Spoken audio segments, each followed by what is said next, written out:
ఏవైతే జీలుగా అన్నారో పచ్చి రొట్టెకు సంబంధించి వీటిని ఉపయోగించడం వల్ల అంటే నేలలో ఎలాంటి మార్పులు వస్తాయి?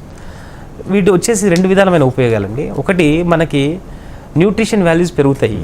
ఇప్పుడు మనం ప్రతి సంవత్సరం పంట వేసి ఆ పంటలో ఉన్నటువంటి శక్తిని మనం న్యూట్రిషన్స్ రూపంలో, ధాన్యం రూపంలో మనం తీసుకుంటున్నాం.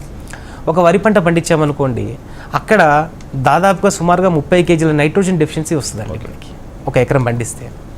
సో ఈ జీలుగా వేయడం వల్ల మనకేమవుతుందంటే 10 KG nitrogen, 10 to 15 KG nitrogen ఈ జీలుగ ద్వారా మనకి భూమికి సహజంగా అందుతుంది.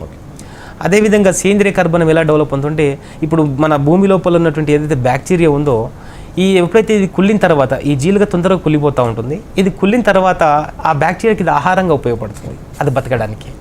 సో అట్లా ఈ జీలుగ వల్ల పోషకాలు మొక్కకి మనకి అందేటటువంటి ఉపయోగం ఉంది.